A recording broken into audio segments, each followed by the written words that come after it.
Oke, assalamualaikum warahmatullahi wabarakatuh. Selamat jumpa kembali di channel YouTube gue.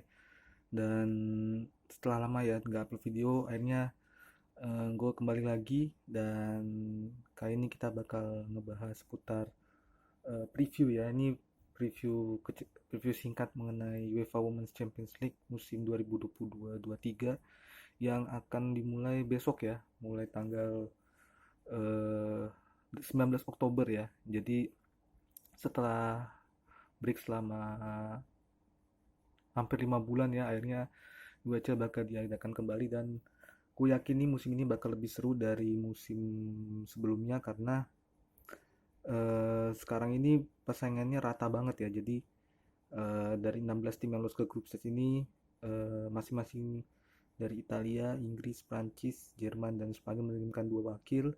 Sementara sisanya masing-masing ada dari Swedia, ada dari Republik Ceska, ada dari Swiss ya, ada juga dari Portugal, ada juga dari Austria. Dan ini satu kejutan ya. Jadi ada tim dari Albania yang akhirnya bisa lolos untuk pertama kalinya ke WCL di group stage.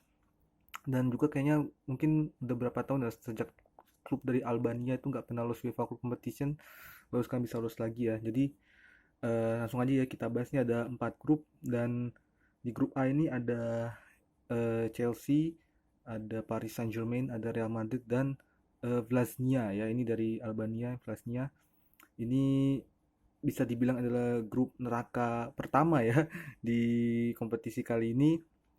Dimana Chelsea kita tahu sendiri, Chelsea dengan skuadnya yang ya mostly pemain andalan musim lalu masih dipertahankan, dan menambah beberapa pemain top ya, termasuk ada dari Lyon ya, back tengahnya dari Kanada bernama Kadisha Buchanan. Kemudian mereka juga mengambil beberapa pemain dari Liga Swedia ya, ada Johanna Kanerit dari BK Haken kalau nggak salah, dan Jelena Cankovic dari Rosengard. Tapi Chelsea ini sedang dalam apa ya, periode bisa dibilang nih dalam masa-masa sulit ya, karena eh, kemarin apa ya, kita dapat kabar ya bahwa pelatihnya Chelsea ini Emma Hayes harus absen lama, tidak bisa mendampingi tim karena dia baru selesai menjalani operasi ya. Jadi untuk sementara ini akan dipegang oleh asistennya, asisten-asistennya ya. Kemudian eh, Chelsea juga di musim lalu juga performanya turun banget ya. Mereka nggak lolos grup stage, di mana mereka itu segrup sama Wolfsburg dan Juventus ya. Jadi kalau bisa dibilang virtual Chelsea untuk lolos ini 50-50, karena selain Chelsea masih ada PSG dan Real Madrid ya. PSG ini ya kita tahu, PSG dengan kekuatan uangnya mampu mendatangkan pemain berkelas. Terakhir mereka bisa membeli Jackie Groenen dari Manchester United dengan bandrol kalau nggak salah 100.000 euro ya. Itu udah cukup tinggi tuh di bursa transfer sepak bola wanita. Terus juga terakhir mereka mendatangkan kiper Lyon ya, Sarah Buhadi, yang eh, out of squad, yang udah nggak dibutuhkan lagi, mereka rekrut. Dan juga mereka masih mendatangkan kiper baru juga, Lydia Williams dari Arsenal, kiper timnas Australia. Ini kalau bisa dibilang PSG musim ini skuadnya lebih mentereng ya, dibanding lebih lebih lengkap lah, lebih solid, karena pemain Anda juga masih bertahan kayak Geuro ya, Guys Geuro, Katoto yang saat ini juga masih cedera ya, belum bisa main, cedera ACL kalau nggak salah. Kemudian ada juga Baltimore ya, Sandy Baltimore, Sakina Karcawi. Mungkin mereka cuma kehilangan Dabrich ya yang pindah ke Lyon, tapi Dabrich bisa digantikan oleh Gronen dan eh, pemain baru ya dari Paris FC kalau nggak salah namanya Oriani Jean-Francois. Itu bisa aman lah kalau squad ini ya, PSG.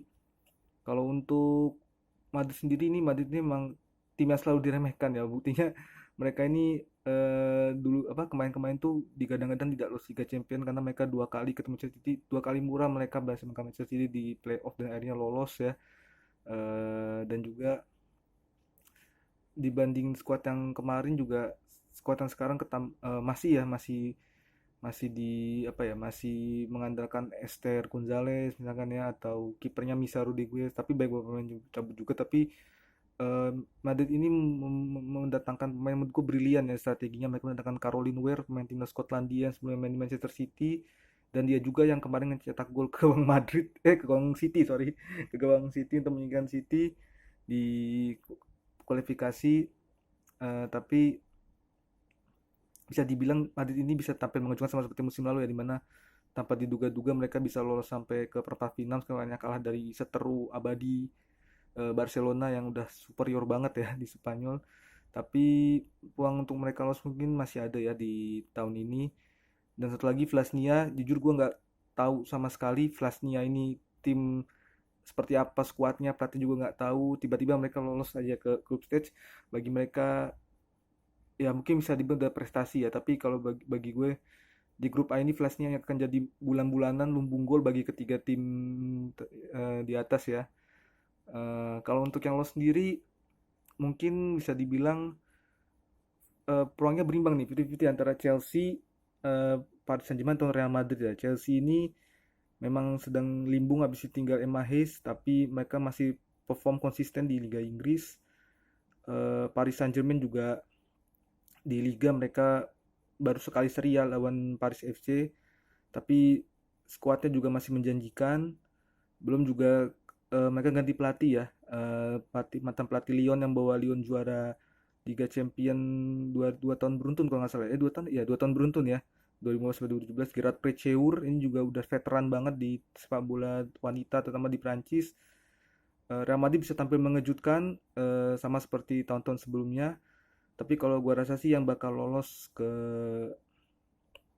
babak selanjutnya, sorry to say nih buat fans Chelsea, gue milih Real Madrid dan Paris Saint-Germain ya, karena Chelsea ini kehilangan MIS ini bagi gue bisa menjadi faktor yang cukup krusial ya, karena Argentina memang pasti akan mengikuti strategi dari MIS, tapi mungkin belum tentu apa ya, belum tentu aplikasi di lapangan sesuai ya. Lagi pula mereka juga kemarin juga masih ada memori buruk di tahun lalu, mereka inkonsisten.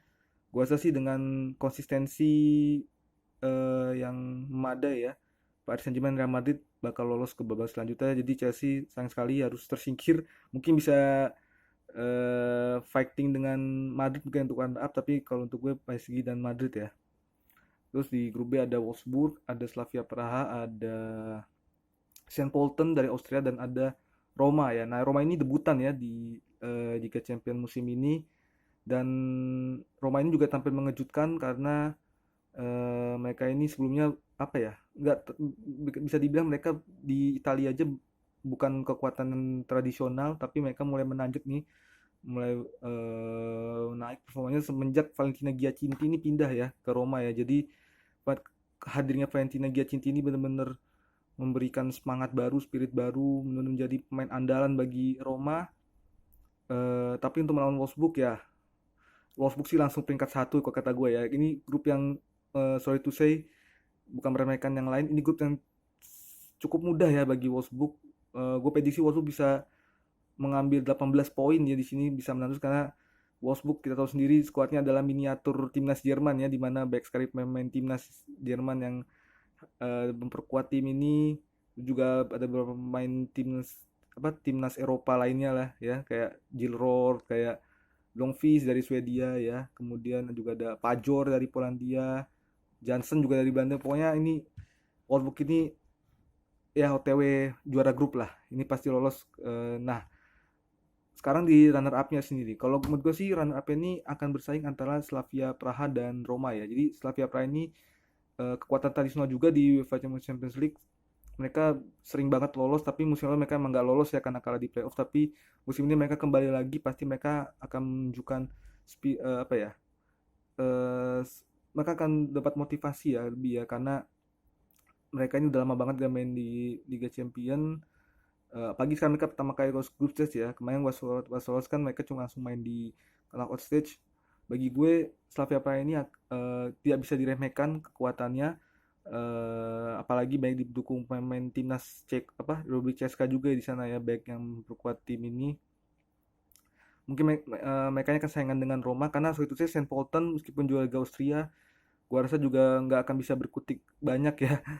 Karena ya skuadnya juga Lebih baik mengandalkan pemain muda. Kalau buat cari pengalaman mungkin bisa ya, tapi kalau untuk bersaing menjadi runner up grup, gua rasa sih antara Slavia Praha atau AS Roma. Tapi kalau menurut gue Roma yang bakal mendampingi jadi runner up murni karena ada Valentina Giacinti di sana ya. Itu bisa jadi faktor pembeda ya buat Roma. Di grup C ada Lyon, Arsenal, Juventus dan Zurich ya. Lyon ini kembali bertemu Juventus semenjak kemarin mereka ketemu di 16 di 8 besar ya musim lalu. Arsenal hampir aja nggak lolos. Untungnya mereka bisa menang tandang 1-0 lawan Ajax mengakhiri 3-2. Zurich ini juara Liga Swiss ya, yang kalau nggak salah pelatih kepalanya ini mantan pemain timnas Jerman legenda juga, namanya Inka Grings. Ini juga nggak bisa diremehkan ya. Kalau gua rasa sih Zurich nggak kayak Saint Polten atau Vlasnia di bulanan mereka bisa memberikan perlawanan. Tapi bagi gue tetap yang lolos dari grup grup C ini pasti adalah Lyon ya, juara grup ya. Lyon juara bertahan, tim tradisional, tim mungkin bisa bilang klub sepak bola wanita paling sukses bukan cuma di Eropa, di dunia ya. Dengan masih mengandalkan pelatih kepala Sonia Bompastor yang bagi gue genius ya, bisa mengembalikan reputasi tim ini yang sempat jadi bulan-bulanan oleh PSG. Squad juga nggak banyak berubah ya. Mereka malah ketambahan beberapa pemain kayak Dybridge ya, nanti gue bilang dari PSG. Terus ada back dari Kanada juga ya, Kanada Vanessa Gilles juga dipinjam. Tapi mostly mereka nggak berubah squadnya, makanya squad mereka ini bisa dibilang tetap solid, tetap kompak. Jadi Lyon bagi gue bisa mengatasi semua lawan lah ya. Untuk runner up sendiri Arsenal, Juventus bagi gue akan saingan. Zurich memang tadi gue bilang bisa menang, tapi bagi gue belum bisa lah levelnya sampai Arsenal dan Juventus. Mereka pasti akan saingan sama Juventus, tapi kalau gue milih Arsenal ya, karena Arsenal sendiri ya, Arsenal is Arsenal. Mereka juga konsisten tampil di Liga Inggris, squad mereka juga lebih bagus ya dari Juventus. Apalagi didukung oleh Euphoria Women's Euro 2022 ya, yang pemain-pemainnya juga baik banget main di Arsenal, terutama Lea Williamson ya, yang nggak jadi kapten di Arsenal tapi jadi kaptennya Inggris. Ini mungkin bisa jadi motivasi berlebih karena sebelumnya mereka bisa sebelumnya dia bisa juara Women's Euro, kali ini dia pasti pengen juara Women's Champions League ya. Kalau untuk Juventus sendiri ya, mereka masih mengandalkan pemain yang sama ya, tapi mereka krusialnya itu mereka kehilangan Lina Hurtig ya, yang dijual ke Arsenal. Itu bisa dibilang salah satu mesin gol. Bagi gue itu juga satu kehilangan cukup besar. Kalau bagi gue Arsenal Juventus, Arsenal yang bakal mendampingi Lyon di sebagian up, sama seperti misalnya mereka dampingin Barcelona. Mereka bisa ngalahin Juventus, Zurich mungkin, tapi kalau Lyon bagi gue nggak, belum sampai levelnya lah ya. Mungkin bisa menembungkan, tapi bagi gue Arsenal bisa, kalau misalkan bersaing di runner up group, bisa lolos jadi runner up murni karena banyak sekali pemain-pemain berkualitas tinggi ya di Arsenal, pemain label timnas, dimana ya kita tahu sendiri lah ya. Kita tahu sendiri, eh, Jonas Edeval juga masih menjadi pelatih, bisa membangun rangka tim ini solid. Cuma tambahan satu Hurtig, nah itu bisa jadi missing puzzle ya. Bagi sekarang Miedema juga cuma banyak kotak setahun, mungkin ini kesempatan terakhirnya untuk juara Champions League bersama Arsenal, karena tahun depan kita nggak tahu, mungkin dia akan pindah ke klub lain kali ya. Bagi gue sih Arsenal yang bisa mendampingin Lyon ya jadi runner up. Di grup D ini ada Barcelona, Bayern Munchen, Rosengard dan Benfica. Nah, orang baik yang bilang bahwa grup neraka cuma grup A sama grup C, tapi grup D ini bagi gue grup neraka ya, karena baik banget yang ngeremehin Rosengard ini. Mereka mungkin nggak baik yang tahu bahwa Rosengard ini tim juara Liga Swedia berkali-kali, sampai podium tertinggi, bisa lolos ke Champions League. Lagi pemainnya juga pemain timnas juga baik di sana ya, kayak Olivia Shaw, Caroline Seger. Tapi ya karena mungkin musim lalu mereka nggak lolos sampai fase grup, mereka nggak juara Liga Swedia, mereka emang diremehkan ya. Tapi gue lihat dengan pelatih kepala sekarang Lene Slagers dari Belanda, tim ini bisa kembali bangkit, bisa kembali solid. Buktinya tahun lalu ya, mereka 2021 juara Liga Swedia lagi setelah BK Haken. Musim ini mereka OTW mempertahankan gelar juara. Bagi gue tim terbaik Swedia saat ini ya Rosengard. Bagi Swedia juga masih satu liga terbaik di Eropa. Rosengard ini jangan diremehkan, bisa merepotkan Bayern Munchen, bisa melakukan Barcelona ya. Kalau untuk Benfica sendiri ya, Benfica mungkin bisa mengejutkan sedikit-sedikit, tapi gua rasa Benfica tetap ya mungkin hanya sampai di peringkat 4 ya. Tapi bagi gue Barcelona, Bayern Munchen, Rosengard yang akan bersaing untuk lolos dari grup. Untuk juara grup gue tetap menunjukkan Barcelona karena meskipun saat ini masih belum bisa diperkuat Alexia Putellas yang baru menang Ballon d'Or kemarin ya, belum menangkan gelar Ballon d'Or back to back, tapi skuad mereka bisa dibilang baik tambah sulam sih karena selain Putellas cedera, Jennifer Hermoso juga cabut ya kan. Terus